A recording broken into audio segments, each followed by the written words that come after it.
We're delighted to welcome you here for this final session. This is the looking forward session in which we think about the implications and the challenges that are ahead for the future. And I have to say that as a sociologist of social movements and as the niece of a Catonsville 9 member and the daughter of peace and justice educators, it has been very interesting, kind of fascinating to hear your voices, experiences, critiques, and hopes. So it will be very interesting to pull these together today in this final session.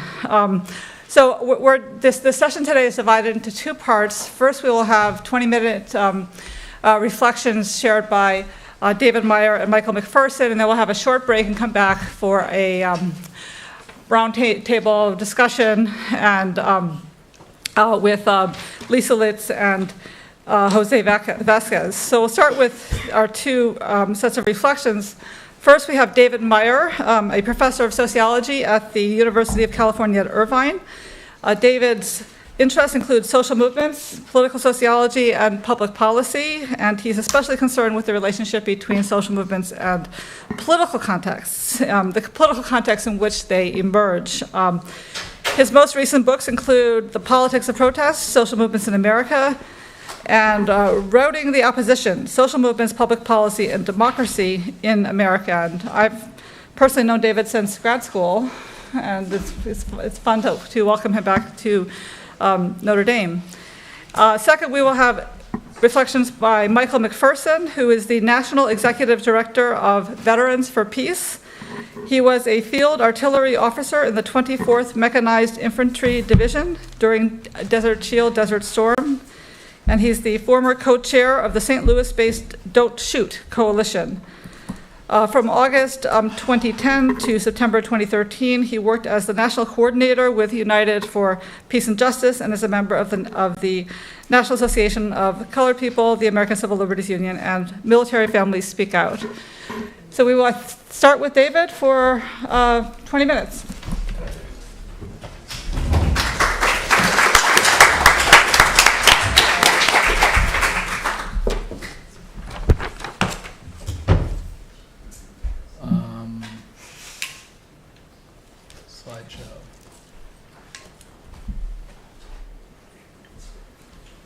Good morning. I'm so grateful to be here. And thank you, David Courtwright, for this invitation. I feel like I've learned a lot the last few days, and in reading about some of you before I came here and meeting you here, I'm grateful for the work you've done. And I'm eager to make some sort of useful contribution, knowing much less about the historical details of the world you've made and the work you've done, and knowing a little, focusing my own attention on social movements and how they affect change. So I hope I can offer something useful by talking about movements more generally. I'm going to tell you two things about myself as I go through this talk. One is in the beginning and one will come toward the end. First, national defense is used to justify all kinds of horrors. It's also used to justify some really great policies. When the Soviet Union launched Sputnik in 1957, Americans panicked and tried to find some way to respond to it. And entrepreneurial policy reformers found ways to attach things they wanted to do to the cause of national defense. One of those things was the National Defense Education Act, which produced the NDSL, National Defense Student Loan. The National Defense Student Loan was designed to strengthen the security of the United States by sending young men and women to college and building our educational infrastructure. It was signed on September 2nd, 1958 by Dwight David Eisenhower. And knowing that it was safe, I was born that afternoon. National defense has been used to build infrastructure in the United States, to invest, education. It's also been a cause for civil rights and civil liberties and the advancement of science. To understand the national defense and the logic of national defense can justify and support progressive policies is something that I would urge all of us to keep in mind as we think about moving forward. So I went to college on the National Defense Student Loan. It was 3% interest. It didn't start until 9 months after I graduated. I tell my students that I got that loan because I was so smart and so good looking, and they don't believe me. I actually got that loan because I was just not very affluent. And I paid it off, actually gratefully, years and years later. 3% interest, I always tell students about that. They say, where can I get a loan like that? And I have to say, do you have a time machine? Because it's gone. Students have much tougher time funding education now than I did, I guess, many years ago. And this is worth thinking about. I didn't study engineering. I didn't study the military. I studied literature when I went to college. And I've been thinking about Moby Dick since I got the invitation to this conference. Moby Dick is this massive book, but the last teeny chapter begins with a quote from Job. And I only am escaped alone to tell you, to tell thee, to tell the story. And that's Ishmael floating on a coffin. And basically he comes back to tell the story about how horrible, tempting nature, hubris is. It's a good book. People have told me in times of trouble that they turn to Job for comfort. And in Job, lots of people say that. Like, basically, Job is sitting around, and servant after servant comes back and says, and only I came to tell you, all your wealth was wiped out. All your sons and daughters have been killed. And I've never found that comforting. I think the moral from those stories is like, boy, crappy stuff can happen to you, and somehow that's not been of comfort. I think, however, experience creates something that I would like to call standing. Standing is the chance to tell a story to an audience and to maybe offer lessons for the future. And I think what the GIs and the veterans have is a moment of standing, a chance to tell a story and to offer guidance for the future. I do not think that's the same thing as moral authority, which is the term that Jonathan and David Courtwright used. Moral authority seems to me to be this compartmentalized thing where we genuflect and then stay out of sight when we do what we mean to do. I think about monks and rabbis and priests as having moral authority and actually less influence. I think standing is something different than that. It's a chance to make a claim. And when I think about moral authority, I think, actually, you know better than I do. Nobody ever comes up to me in the airport and thanks me for my service. I don't know if that makes you feel better or makes you feel respected or if it makes you feel trivialized. Soldiers and veterans have a special stake and standing to tell stories. And we've heard little clips about the bonus army in 1932, and I wanted to contextualize that story a little bit more. Veterans of World War I seeking a bonus that was supposed to be paid in 1945 marched and assembled on the Capitol and camped out. In 1932, they needed their bonus now. Herbert Hoover was president, and Eisenhower was aide-de-camp to General MacArthur, who burned them out without doing anything. At the end of 1932, Franklin Roosevelt won an overwhelming political victory, and they came back. The veterans came back, and Roosevelt treated them a little bit differently. He sent Eleanor to bring them meals, and he offered civilian Conservation Corps jobs to them, and they left peacefully. But he didn't pay the bonus. Congress passed the early bonus authority in 1936, years after that, and over Roosevelt's veto.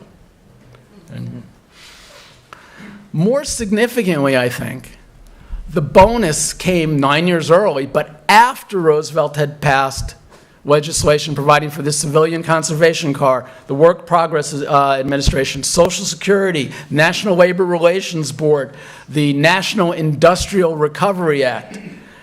And I think there are some lessons here. One is this idea about standing, which gives you a chance to tell a story, but it doesn't mean people are going to listen to you or treat you with the respect you think that you're entitled to.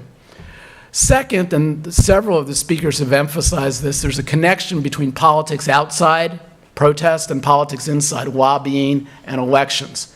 And it seems like there's almost a consensus here on the two-pronged strategy for effecting change. Third, everything takes forever. So when you win, it takes forever. And you have to remember to be around to claim credit for it.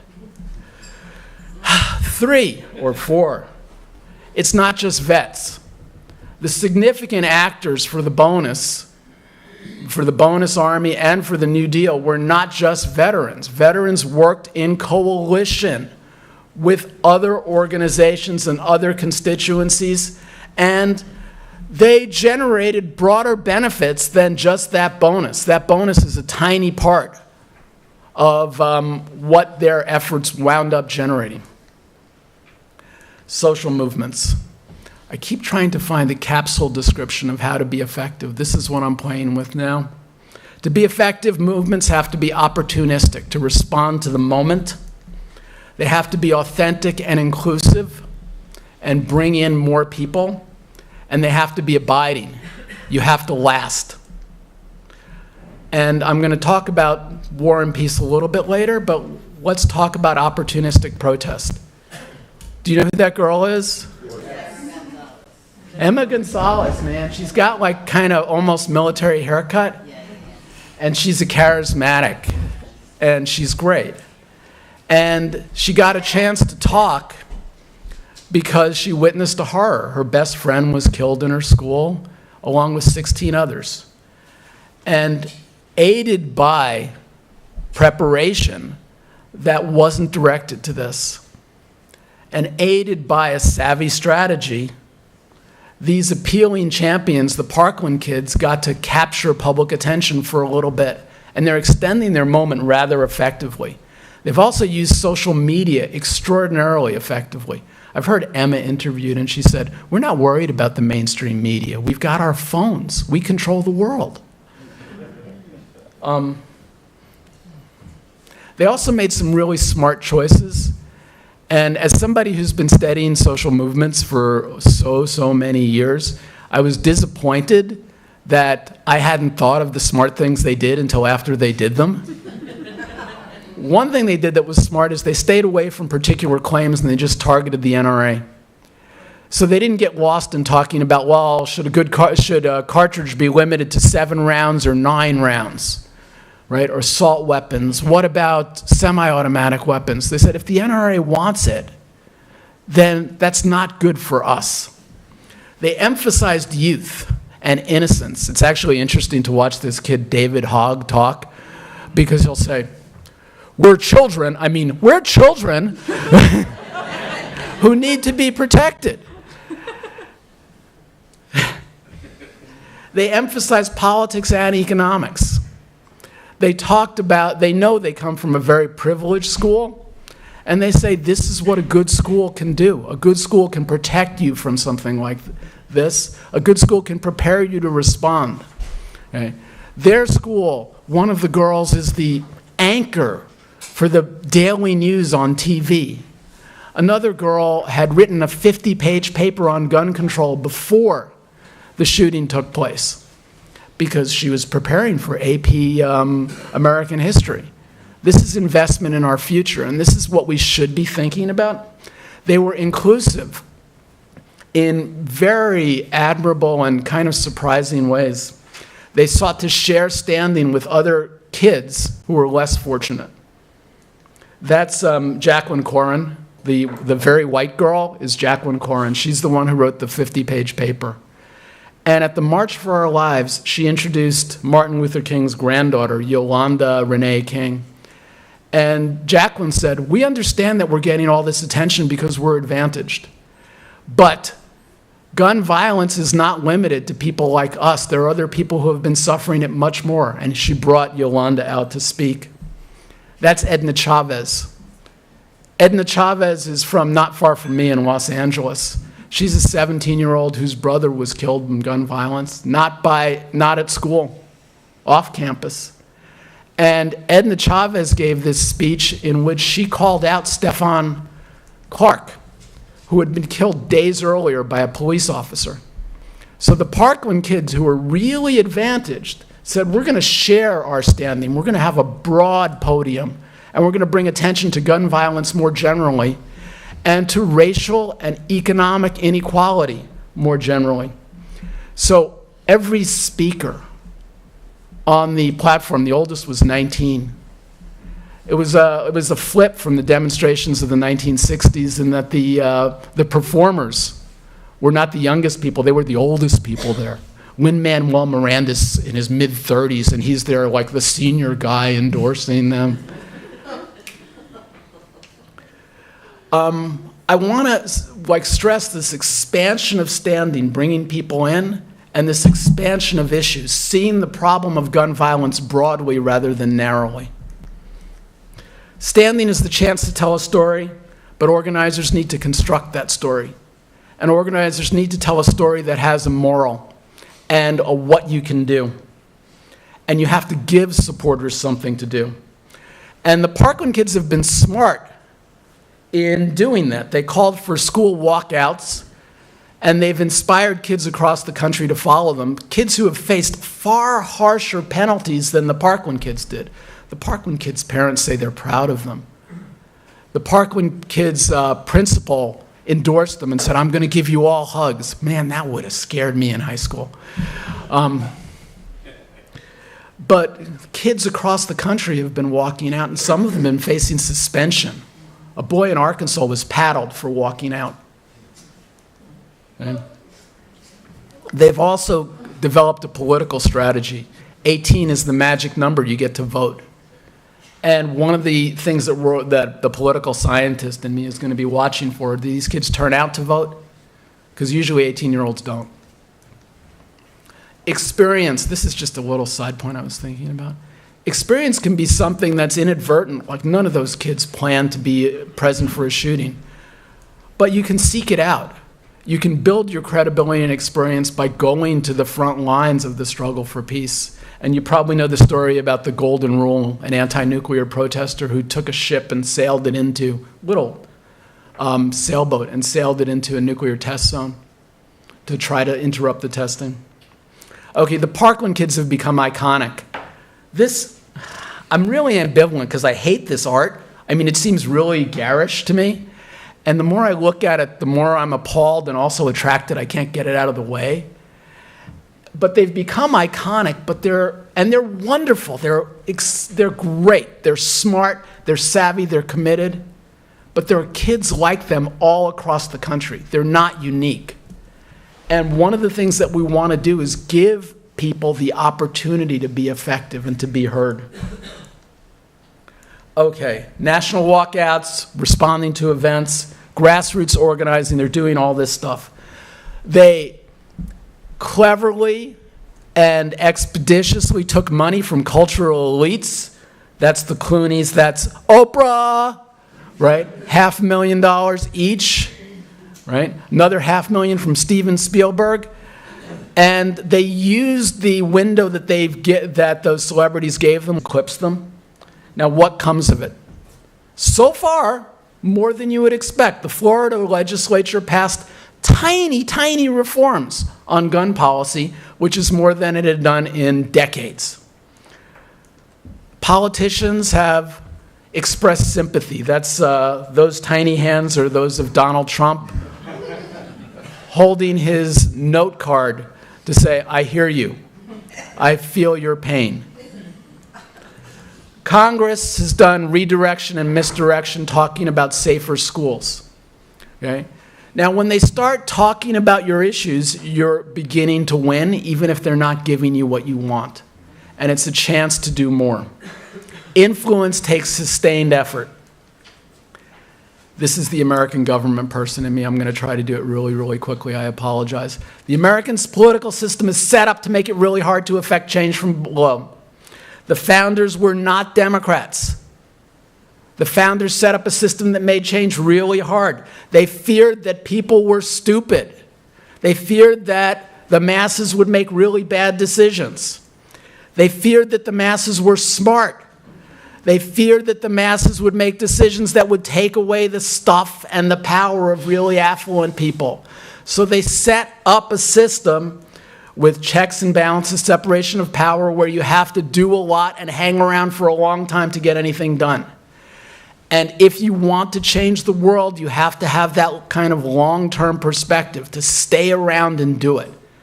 And let me confess, when I see people here who started their activism in the 1960s and are still hauling out for these conferences and are still circulating petitions,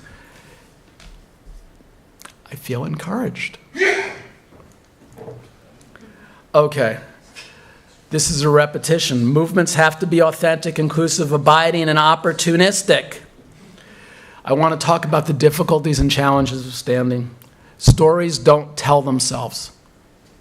Somebody has to be there to tell the story, like Ishmael. And once isn't enough.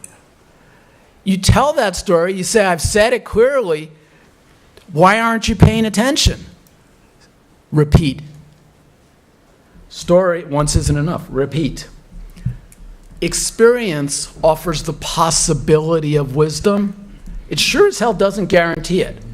And it doesn't offer a uniform or automatic position on any issues. So when we look at the veterans in Congress, you see that partisanship explains more than military service. You know that's Tammy Duckworth. You know Tom Cotton. I don't know if they chat very often. They certainly don't vote the same way on stuff, but they both served. So service doesn't necessarily mandate a certain position. Oh, and anybody know who the boy shaking hands with Mike Pence is? No. Okay, that boy is an honor student from Parkland named Kyle Koshov. And Kyle thinks that gun control is stupid and will not help anything. And Fox News and Mike Pence are very eager to bring attention to him because he's a survivor too. And he's a smart boy who agrees with them. So you always have to deal with the risk of being made a poster child for people who are trying to use you for something. Standing, you know this stuff. The credibility of the narrator is always contested. Okay? Opponents will try to prove that you are stupid or corrupt. Once you enter the political arena and have a story to tell, you are subject to attack. And defending that attack is not obvious or easy. I was looking for pictures last night, and I didn't want to show a picture of a stereotypical crazy Vietnam vet activist because I thought it might be one of you. All of you. So that's a picture of a drummer from Occupy Wall Street, because the drummers were crazy, right? And whenever somebody wanted to discredit Occupy Wall Street, they'd find a drummer or somebody who was going to the bathroom outdoors, and they're really there. Okay, challenges of standing, exclusive versus inclusive. Do you share the stage and the spotlight after you've earned it? And one of the things I really, really admire about the Parkland kids is they have tried to make that platform as broad as possible. And they've brought kids, black and brown kids, onto the stage with them and listened to them. And for them, it's like this immense social, mixing, political party. They're traveling around the country and meeting kids all over the country who want to talk about gun violence. And it's so amazing to think about being 17, 18 and meeting people from across the country and imagining that you're going to be friends and allies forever. And it could really happen. Okay? issue of sharing the platform and standing is particularly problematic and challenging for vets, okay? Because vets have had experience which is peculiar, which is distinct, which is not broadly shared. And when people disagree with you, you can say, well, we're in different services, or you were stateside where I was in country. And I think it's a challenge to bring people in and to expand the scope to include families, like Lisa Leitz's work does, and to include people who are paying but not serving. And they're paying through their taxes, and they're paying through the things they're not getting because of money that's going abroad. Okay. The morals and the lessons from experience aren't obvious. So the Parkland kids have focused on gun violence and inequality, and they're being contested by people who say, well, if we had fewer entrances to the schools would be safer. Let's just frame it as narrowly as possible. Okay? And are clear backpacks the solution, or gun control? Okay? And I was thinking about this in terms of the impact of the anti-war movement during the Vietnam era. There are broader lessons that could be learned, and there are really narrow lessons. And there was a comic named Jimmy Tingle who said, Vietnam syndrome, the lesson of the Vietnam War is, stay the hell away from Vietnam. Very narrow, 2 minutes. Okay. Politicians have learned to fight wars with volunteers, proxies, contractors, and drones, which is a different lesson than you might want to teach. Okay, here's another thing about me. I was an activist when I was in college, and I was approached by people who were organizing an anti-nuclear campaign called the Nuclear Freeze. And I said, with the eloquence and certainty of an English major, what a stupid idea. Nobody cares about nuclear weapons. Nuclear weapons are distant from people's lives. The only thing that will get people excited and into the streets is economic inequality. You can't touch a nuclear weapon. You can't see a nuclear weapon. I graduated from college, English major, and within 2 years, 1 million people marched in the streets of New York City for a nuclear freeze. My penance was to go to graduate school. Paradoxically, what I learned from that was to go where the action is, to pay attention to what's happening and to try to inject your message and your efforts into this. And there's plenty of action. I have a book coming out on the anti-Trump resistance in the spring. You recognize these pictures. You know about the Women's March. Some of you were there. Okay? The roots of the Women's March are in lots of movements that preceded it. Okay? You see this, Occupy Wall Street, Black Lives Matter, the airport protests. I'm going through very quickly because I'm like a sure overtime. And there's unity in opposition. And in opposition, there's a chance to tell your story and to spread your message to other people who are already activists. And one of the things that's come out in our talks is if you want people to engage, find people who are used to engaging.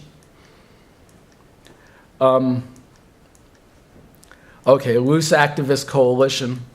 Find allies elsewhere. I'm particularly excited about the Red State teachers because this is about investing in the future. And I appreciate the work of About Face, but I think what we also have to think about is facing forward. And national defense means protecting our future and thinking about our future. And those kids, it's not just protecting them from guns, but also making sure they get decent educations. And I'm enthusiastic about the work you're doing. So I'm stopping on time. Thank you.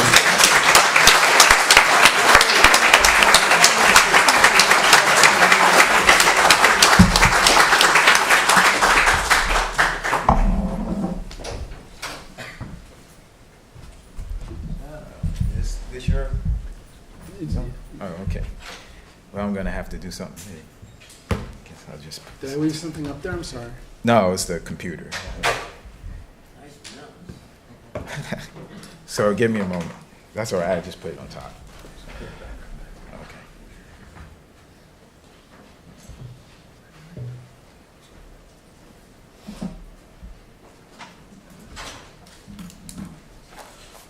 Look at me causing problems. kind of what we do. Okay.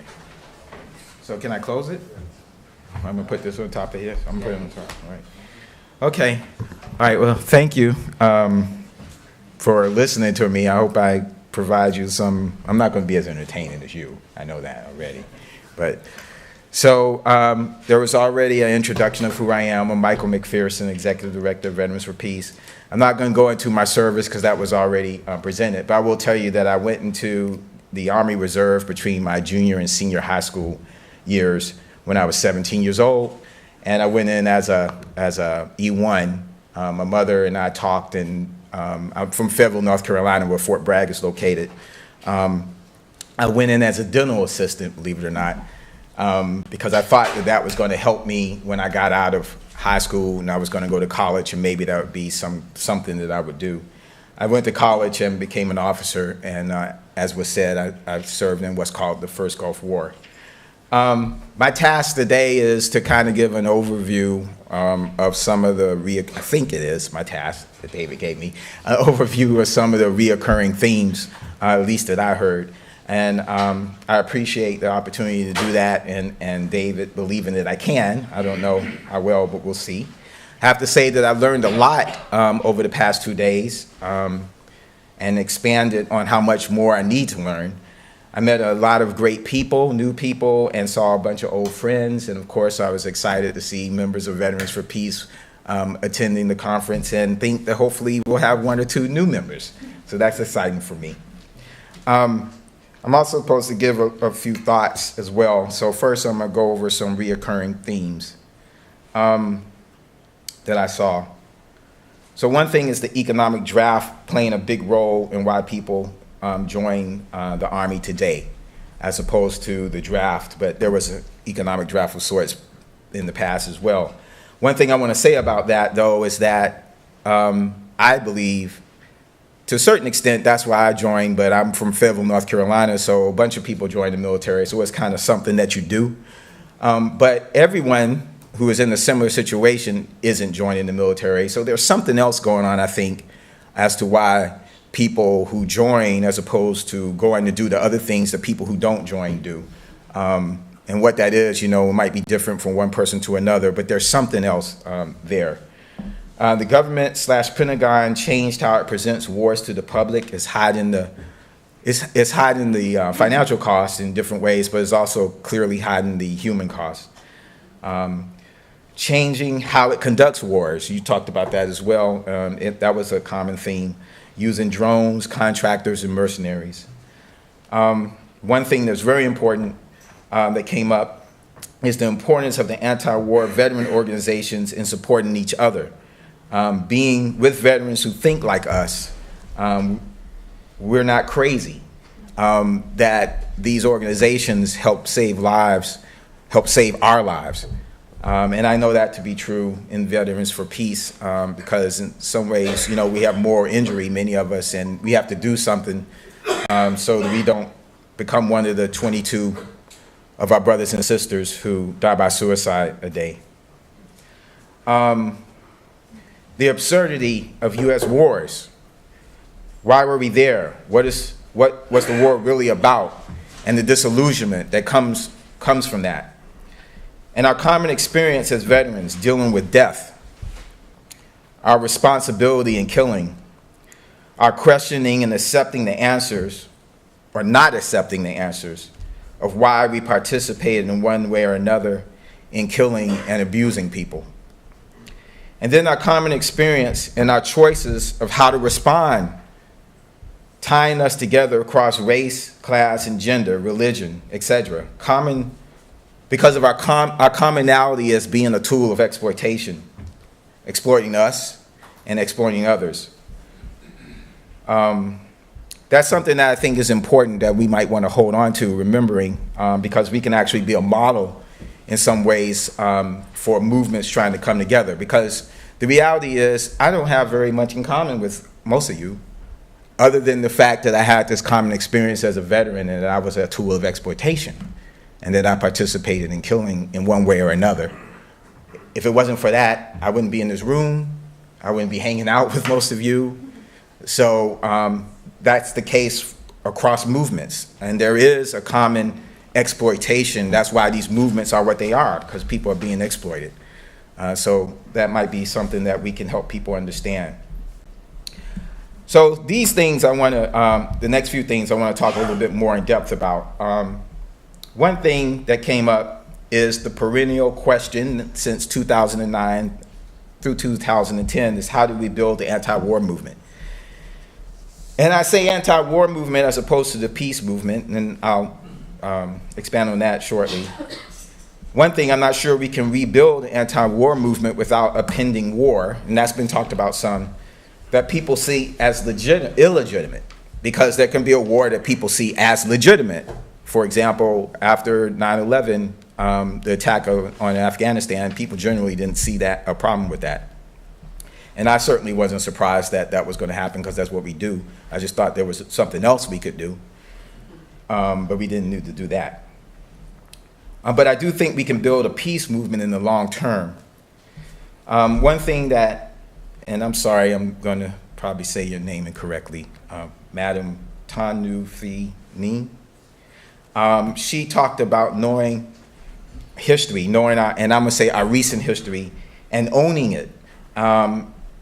And you talked about the challenges we face here in the United States.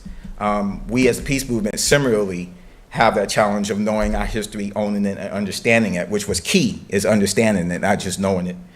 So one thing I think we failed to do is really look back on since 2001 and the peace movement, how I was trying to get involved to a certain degree. Before 2001, I went to a peace action demonstration against the renewal of Star Wars. So I saw the peace movement. It was very, very little. And then it became this fairly large thing, and then it went down again. And we've not really had a lot of discussion about what happened. So there's three things. And there were some people gave reasons as to why it died. So I'm going to give you three reasons why I think it died, why it collapsed. It's not dead, as Angela and I talked about. It's not dead. It's very weak. As I said, the invasion of Iraq did not create the kind of anti-war sentiment that rose in response to the planned invasion of Afghanistan. Did not create the same sentiment as the planned invasion of Iraq. So many people started to come out, and including military families speak out, which I wasn't there at the founding, but I was there very close to the beginning of that. And this thing called Bring Them Home Now that started before the invasion. Number two, we had to look at who primarily was part of that, what we thought was a movement. And there is some scholarly looks at that. Michael Heaney of the University of Michigan, a political science professor, did a survey in 2007, 2008, 2009, I guess, of people who were actually at the demonstrations. So I'm just going to read something from that. Survey respondents were asked to indicate if they considered themselves to be a member of a political party, and if so, which one. The results showed that self-identified Democrats were a major constituency in the anti-war movement during 2000 and 2008, during which time between 37% and 54% of anti-war protesters thought themselves as Democrats. In contrast, members of third parties were relatively less common in the movement, falling between 7% and 13% of participants. However, after Obama's election as president, Democratic participation in anti-war activities plunged from 37% in January to 2009, a low of 19%, registering 22% in December 2009. So he went to many, you can find his report, he went to many protests and asked these questions. So we thought mobilizing was organizing. We thought because we got a bunch of people together, we actually had a movement. And we weren't really thinking about, well, who are these people? And even if, I mean, it makes sense. You had a Republican in office now who most people thought shouldn't even be there because of the Supreme Court and not getting a popular vote and all that. And here he is, very vulnerable on this Iraq war. People wanted to get together in some form or fashion. So they decided, oh, well, we can get together about this war that he wants to go and do, which to me says they did care, because if they didn't care, they wouldn't have gotten together under that, right? And the thing that I think is important for us is that they were able to see some connection around being anti-war and thinking about peace. So that means that that's something that we can build on in the future. But of course, since most of them were Democrats and we had not organized them, we had not really gotten together and provided this narrative that's been talked about, they went back to what people usually do. Now we have a Democrat in office. Maybe we can get some of the things we lost. Maybe we can expand on things. That's natural. So that was a big structural problem with what we were doing during that period of time. And that's the kind of thing we need to talk more about. Which speaks to narratives, which came up a few times during the conference as well. The importance of stories and self-identity. Richard Moser and Richard Stasewitz, as well as Christian Appy, talked about this. The role of stories of the American myth and American exceptionalism played in forging the veterans movement. Soldiers becoming disillusioned, but using their core beliefs to reinvent themselves. It's not like you gave the beliefs up. And then to speak up as veterans and reinterpret the U.S. cultural myth stories to reflect their values and what they, and I'll say we, see as what is correct. The Winter Soldier unmasking of atrocities, delegitimizing the war, as well as more recently, the second Winter Soldier doing the same thing when it came to torture and Abu Ghraib, etc. Because this is not what U.S. America is about, or if it is, this is not what it should be. And that's the narrative in unmasking those things. This is the same kind of rhetoric people like Frederick Douglass, MLK, Ida B. Wells, and many of the other great initiators of U.S. American social transformation tap into. So to build a peace movement, we must also tap into this. Richard Moser posed the question, what narrative has the most moral authority to move people? And so Susan Snall talked about the Poor People's Campaign, which is important. And one of the things the Poor People's Campaign likes to say is, they say the Poor People's Campaign, a national call for a moral revival. So Reverend Barber understands that we need a moral narrative in order to move people. And he's attempting to answer the question that Moser posed to us.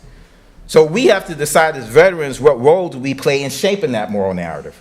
Clearly, we have a lot of influence in doing so, and I guess that's the standing that you referred to. And that has been demonstrated by VVAW during the Vietnam era, and I say to a lesser extent, but in the same vein, by About Face and Veterans for Peace Today.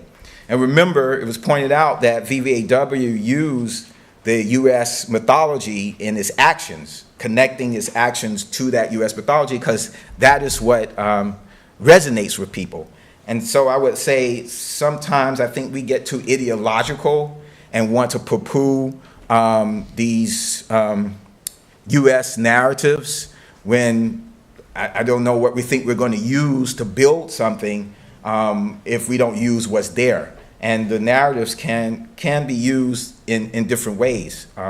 Negatively, like this guy who's in office that some call president, and positive ways like VVAW and About Face and sometimes Veterans for Peace tries to do. So I'm glad you talked about mass movements and inside-outside strategy. Jonathan Huddle laid out for us, I think when making a comment, that we have to help people think about what does peace mean and what will it do for you? How does cutting the military budget impact your life? What will it mean for your life to reduce militarism in U.S. American society? And the more I think we're able to do that and bring that to the table, the more likely we are to be able to build a peace movement that we're not necessarily leading, that we're part of. And sometimes maybe leading, but other times, probably most times, not stepping aside, but stepping back. You know, you've heard step forward and step back, and that's the kind of thing we have to be willing to do. Veterans for Peace has something called Peace at Home, Peace Abroad, which is a lens to talk about war.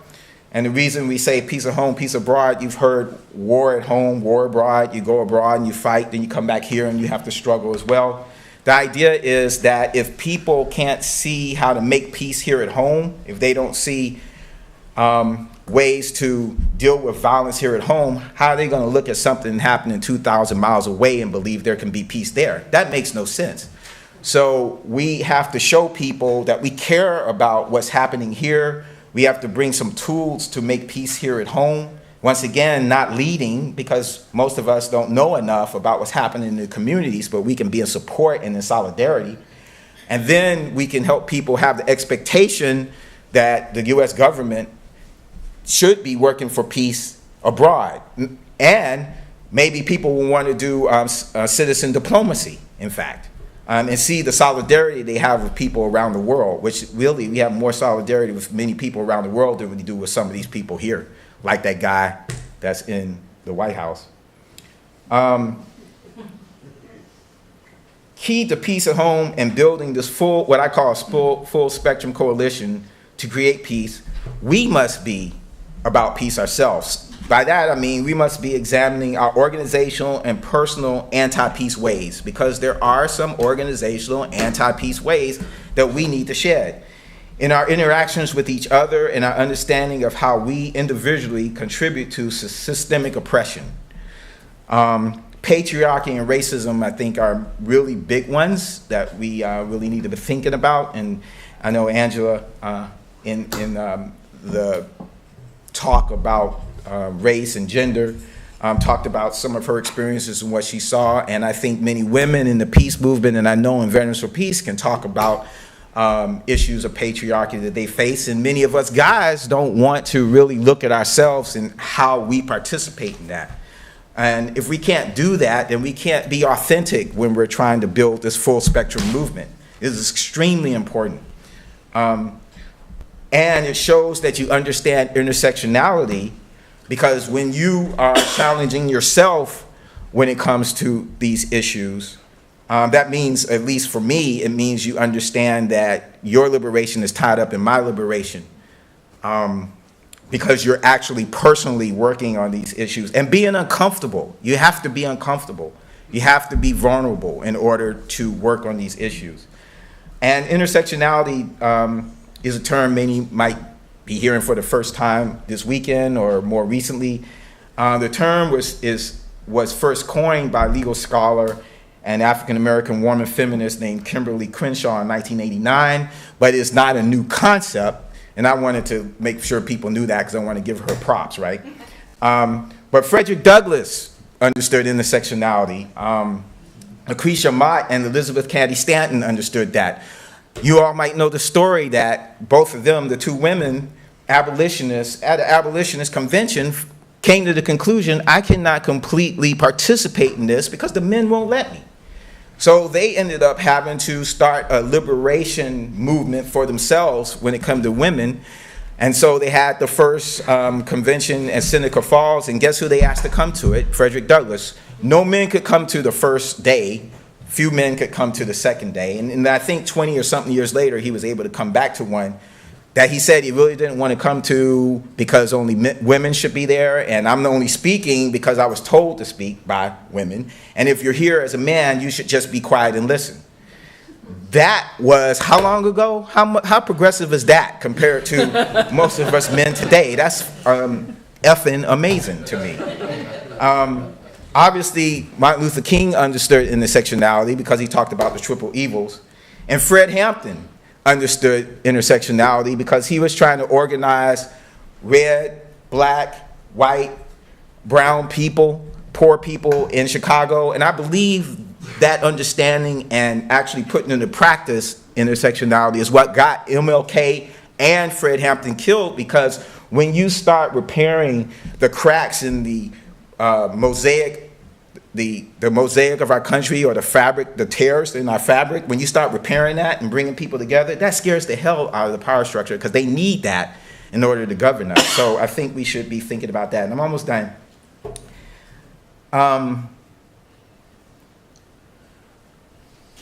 So just to reiterate, if you understand that and work on it, it must not only be at the system level, which we tend to do, especially when we talk about class, and want to overlay class on everything, okay? That's trying to make everything at a system level. But you do it at an individual level. then I think we can really make a difference. So how my liberation is tied up in yours, this is a full spectrum movement I think we need. And you can call it whatever you want to call it. I call it the peace movement. That's how I came to actually the movement, to be on this stage, is that I was looking for a place as a black person, came to the realization that the things that I faced, my community is not the only one facing them. There are some particular things that my community faces that other communities don't. But all communities face much of the same thing. And I came to the conclusion that it was like a hydra or an octopus with all the different things. So I said, well, maybe peace is the way to deal with the whole thing. Then September 11 happened, and I saw people out in the street, and I said, well, I have to join this, which was the anti-war movement. And I met David Klein.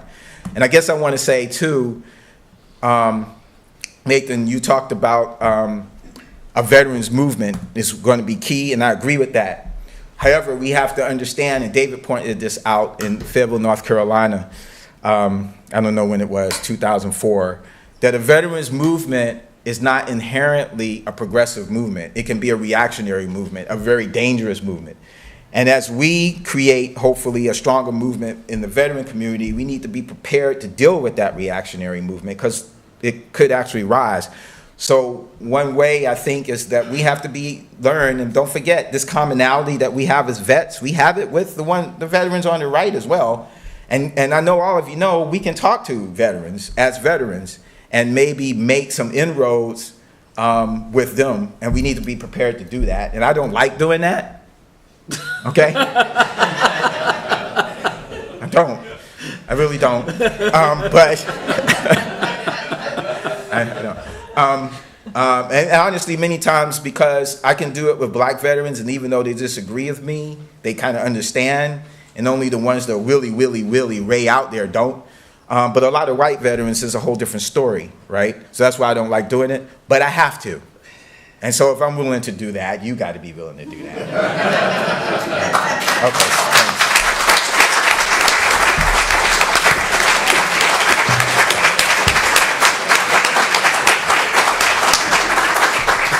Okay, thank you for that wonderful set of reflections. It looks like we have about 5 minutes for a couple of quick questions for David and Michael, and then we'll reconvene and continue the conversation afterwards with Jose and Lisa. So, quick questions? Mm-hmm. Oh,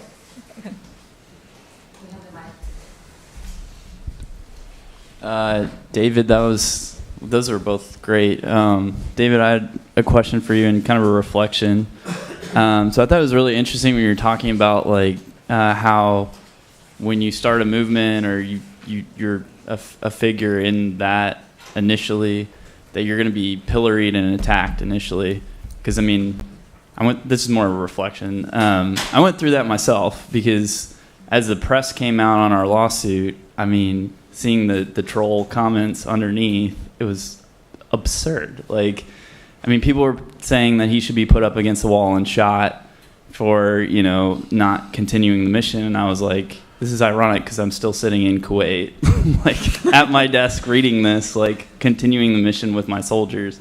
So I just thought that was an interesting observation. But I guess my question is like, do you think it's harder to now, maybe because of the money in politics or whatever, I don't know what factors. Like I look at like Mothers Against Drunk Driving in the 80s, and she used that very effectively, and I don't agree with some of the objectives that came out of that, but like overall, obviously a very positive thing, and how she went about doing that was excellent.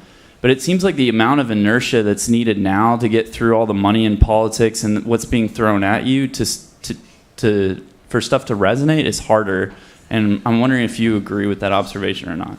let me see if I can get 3 questions, then I'll give it back to each of you. Other questions? Yeah, the question I would have is the question I would ask is, and given my interest, is given the historic relationship between the military-industrial complex and mass media, which, if you go back to the founding of the way that news of the capture of Mexico first got to the United States, is it was brought by horse and it was brought by telegraph. And the telegraph got to Washington a whole lot quicker than the horse did. And then if you look at the Civil War, going right the way through, the relationship between the developments of the institutions of mass communication and the military-industrial complex are very tight. In the 1960s, when the underground press arose, you had the concept of creating a fifth estate. Is it possible in the present condition with social media and the fracturization that comes with social media to reconstruct a set of institutional media that will enable people to mobilize? Because I believe that one of the central forces of mobilization at that period was countercultural media, and how in a world of where we were not so polarized in the 60s, but we're much more fractured in terms of what we get as information. And is it possible in a world where the mirror is so fractured to see ourselves in a progressive form and then transform that vision into a progressive society? So I'm just going to give it back to you two now so we can pull it to a close. You each want to take about a minute so you could respond to either of those or to each other. So we talked beforehand and we were really going to have a debate. And it's become really problematic because we wanted to find stuff that we disagreed on. And so we're going to keep working on that. Nathan, is it harder now? Everybody always thinks that the time they're growing up in is the most difficult, awful time. I had this argument with a colleague who was saying, I don't want to go public because people are going to criticize me on Twitter.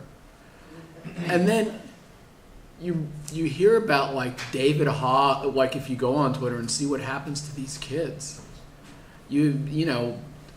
toughen up, right? I mean, changing the world is tough. It's always tough. About the media, and you talked about this. What the media has, what the change in social media has done is made it much easier to mobilize and turn people out for an event one time. Right. And the organizational struggle that you mentioned is the struggle for movements now.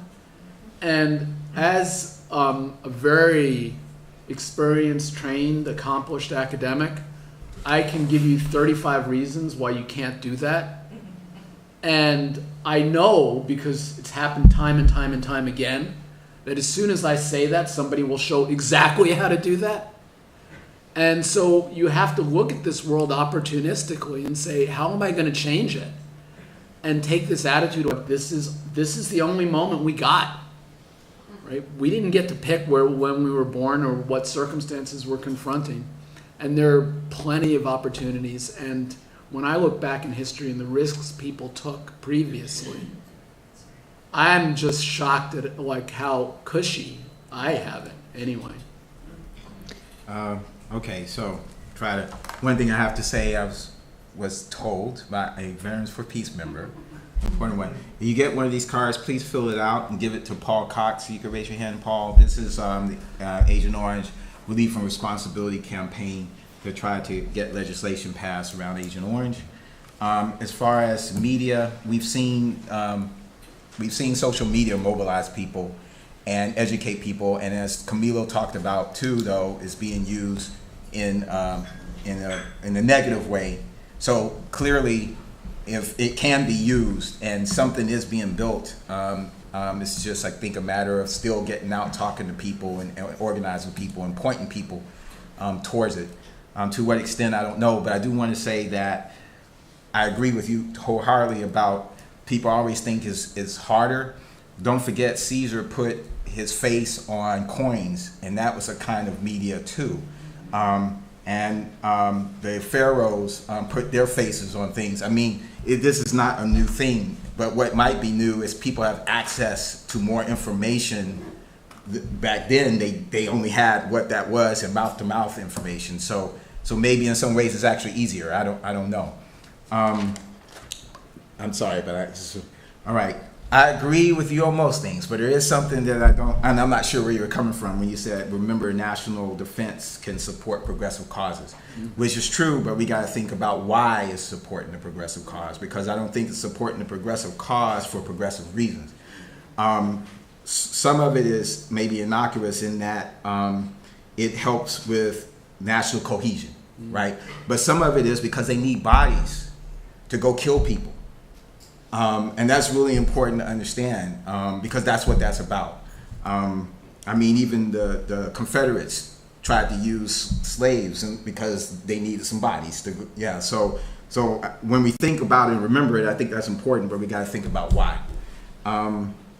Another thing that I wanted to bring to people's attention when we talk about intersectionality is that yesterday the NFL passed this rule that as players you can't kneel. If you do, you're going to get fined. Right. That has something to do with us because that's around militarism, using patriotism and using us as a way to take attention away for the reasons that these people are kneeling in the first place. So I would ask you all to think about how you might want to respond as individuals to that. And of course, President Trump said, or I don't think they should be able to stay in the locker room. And if they don't stand proudly, because they got to stand proudly, maybe they shouldn't play, or maybe they shouldn't be in this country. That's some bullshit. You know, that really angers me. So I would hope some of you can speak out on that. And then the last thing I guess I wanted to say was the Parkland kids, the Parkland young people understand intersectionality, very much so. And that, when you look at that, that's what they're trying to do. So that's all. Great.